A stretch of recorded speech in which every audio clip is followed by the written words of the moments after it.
So, this time, ang math tutorial topic ko ngayon ay ang reducing fractions to lowest terms. So, magbibigay ako ng fractions na hindi pa na-reduce sa lowest term.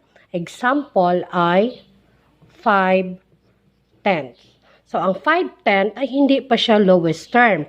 So, first step is hahanapin natin yung tinatawag na GCF or greatest common factor. So, ano-ano ba yung mga factors ng 5 at 10? So, first, maglilista tayo ng factors ng 5. So, we have here 1 and 5. So, ito yon. 1 times 5 is 5. So, yun na. Wala na tayong mahanap na ibang factors ng 5. How about sa 10? So, we have here 1 times 10 is 10. Next, 2 times 5 is 10. So, ito lamang po ang factors ng 5 at 10. Then, dahil nalista na natin ang factors ng 5 at 10, hahanapin natin yung common. Ibig sabihin ng common, pareho. So, ang common nila ay 1 at saka 5. Sa dalawang common factors na 1 at 5, ano ba ang greatest? Ibig sabihin, mas mataas or pinakamataas or pinakamalaki. Since sa 1 at 5, 5 ang mas malaki, therefore, ito na yung tinatawag natin na GCF. So, kapag nahanap na natin ang GCF na 5, ang gagawin natin, i-divide natin. So, divide natin ang GCF. Equals 5 divided by 5 is 1. 10 divided by 5 is 2.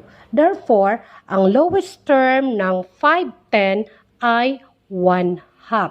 Sinasabing lowest term ang isang fraction kapag wala na siyang ibang common factors except 1.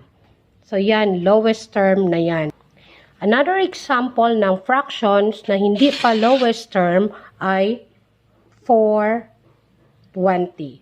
So, ililista natin yung factors ng 4 at saka factors ng 20. Unahin natin dito sa 4. 1 times 4 is 4. Then, 2 times 2 is 4. So, itong 1, 4, 2 ay mga factors ng 4. How about sa 20? 1 times 20 is 20. Next, 2 times 10 is 20.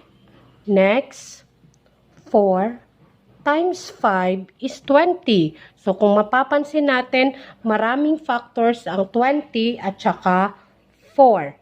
Then, ililista natin yung common factors nila. So, we have here 1, common, pareho, 2, next is 4, and meron pa ba? So, wala na. So, ito yung common factors ng 4 at 20.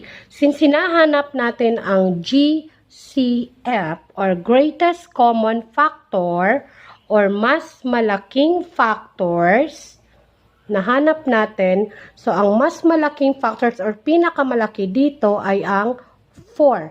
Therefore, ang 4 ay ang ating GCF. So, i-divide natin 4.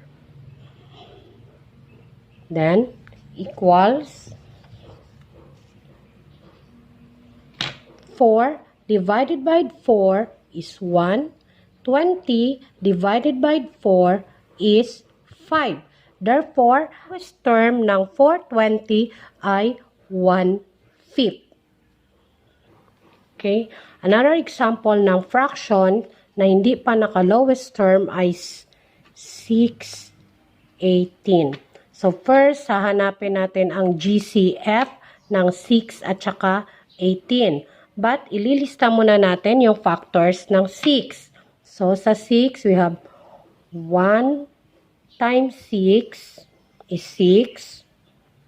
2 times 3 is 6. So, yung factors ng 6 ay 1, 6, 2, and 3.